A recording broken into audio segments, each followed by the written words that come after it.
بسم اللہ الرحمن الرحیم۔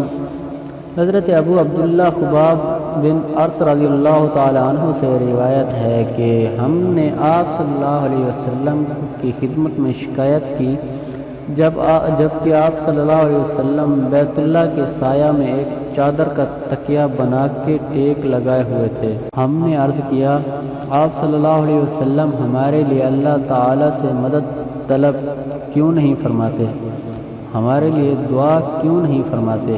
آپ صلی اللہ علیہ وسلم نے ارشاد فرمایا، تم سے پہلے لوگوں کو زمین میں گڑھا کھود کر اس میں گاڑ دیا جاتا، پھر آرا لے کر اس کے سر پر رکھ کر 2 ٹکڑے کر دیا جاتا اور لوہے کی کنگھیوں سے اس کے گوشت اور ہڈیوں کے اوپر والے حصے کو چھیدا جاتا، مگر یہ تمام تکالیف اس کو دین سے نہ روک سکتی۔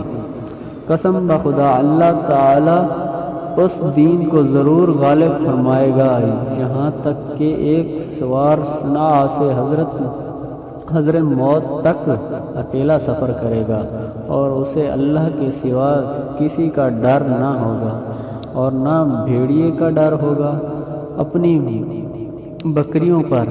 لیکن اے میرے صحابہ رضی اللہ عنہ، تم جلدی سے کام لیتے ہو۔ ایک روایت میں متوسد بردہ کہ آپ چادر ٹیک لگائے ہوئے تھے اور ہمیں مشرکین کی طرف سے ان دونوں تکالیف پہنچ رہی تھی۔